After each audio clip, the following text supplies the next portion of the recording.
Calm, हम जो कुछ भी जानते हैं, हर तारा, ग्रह और जीवित प्राणी एक ही कॉस्मिक कहानी के अंदर मौजूद है। बीट, लेकिन सभी कहानियों की तरह इसका भी एक अंत होता है। Slide pause. आज हम खरबों साल भविष्य में यात्रा करते हैं, ब्रह्मांड की मृत्यु देखने के लिए और यह जानने के लिए कि कैसे सब कुछ, यहां तक कि समय भी गायब हो सकता है।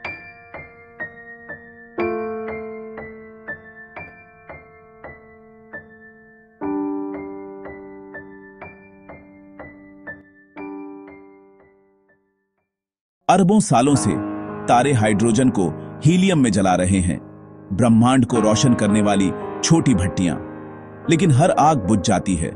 सबसे बड़े तारे हिंसक सुंदरता के साथ बुझते हैं। सुपरनोवा आकाश गंगा में तत्वों को बिखेरते हैं। जो बचा रहता है वह एक न्यूट्रॉन तारा बन जाता है या ब्लैक होल में और ढह जाता है। छोटे तारे रेड ड्वार्फ खरबों सालों तक धीरे धीरे और लगातार जलते हैं, फिर ठंडी काली राख में बदल जाते हैं, जिन्हें ब्लैक ड्वार्फ कहा जाता है। जब आखिरी तारा मर जाता है, प्रकाश का युग खत्म हो जाता है। ब्रह्मांड जमे हुए सूर्यों का कब्रिस्तान बन जाता है। डिजेनरेट एरा में आपका स्वागत है। अवशेषों द्वारा शासित ब्रह्मांड, व्हाइट ड्वार्फ, न्यूट्रॉन तारे, ब्लैक होल, कॉस्मिक इंजन ठंडे पड़ गए हैं। कभी कभी दो पुराने शव टकराते हैं, अंधेरे में एक आखिरी चिंगारी छोड़ते हैं, लेकिन ये पल दुर्लभ होते जाते हैं।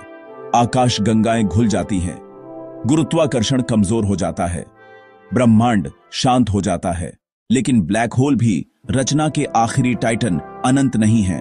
स्टीफन हॉकिंग के अनुसार वे हॉकिंग रेडिएशन के माध्यम से धीरे धीरे ऊर्जा लीक करते हैं। कण दर कण वे वाष्पित हो जाते हैं। एक सुपरमैसिव ब्लैक होल सूर्य के द्रव्यमान का लाखों गुना गायब होने में 299 साल लगेंगे। जब यह गायब होता है तो यह प्रकाश की एक हल्की चमक के साथ समाप्त होता है। ब्रह्मांड का अंतिम आतिशबाजी। और उसके बाद कोई तारे नहीं, कोई ब्लैक होल नहीं, कोई आकाश गंगाएं नहीं, केवल फोटोनों और भूतिया कणों का एक पतला धुंध जो अनंत अंधेरे में तैर रहा है। ब्रह्मांड अब अपने अंतिम चरण में प्रवेश करता है। Dark era. अंतरिक्ष का विस्तार होता रहता है। सब कुछ ठंडा, खाली और शांत होता जाता है।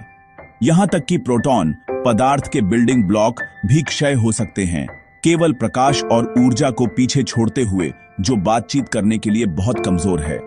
एंट्रापी अपने चरम पर पहुंच जाती है। ब्रह्मांड पूर्ण शांति प्राप्त करता है। कोई ऊर्जा प्रवाहित नहीं हो सकती, कोई काम नहीं किया जा सकता है। यह ऊष्मा मृत्यु है, सब कुछ का अंत। लेकिन सभी सिद्धांत इस शांत मृत्यु पर सहमत नहीं हैं। कुछ भौतिक विज्ञानी इसके विपरीत की कल्पना करते हैं।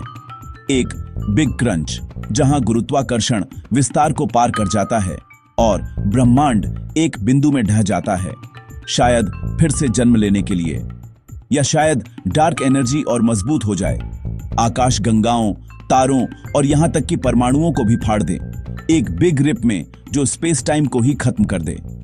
शायद ब्रह्मांड अनंत है, एक ब्रह्मांडीय धड़कन जो मरती है और हमेशा के लिए फिर से जन्म लेती है, चाहे यह कैसे भी खत्म हो।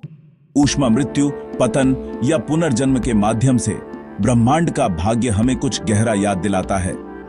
हम जो कुछ भी हैं वह अस्थायी है, लेकिन कुछ विशाल और कालातीत का हिस्सा है। हम ब्रह्मांड हैं, कुछ समय के लिए खुद के बारे में जागरूक हैं, और वह जागरूकता शायद अब तक की सबसे असाधारण चीज हो।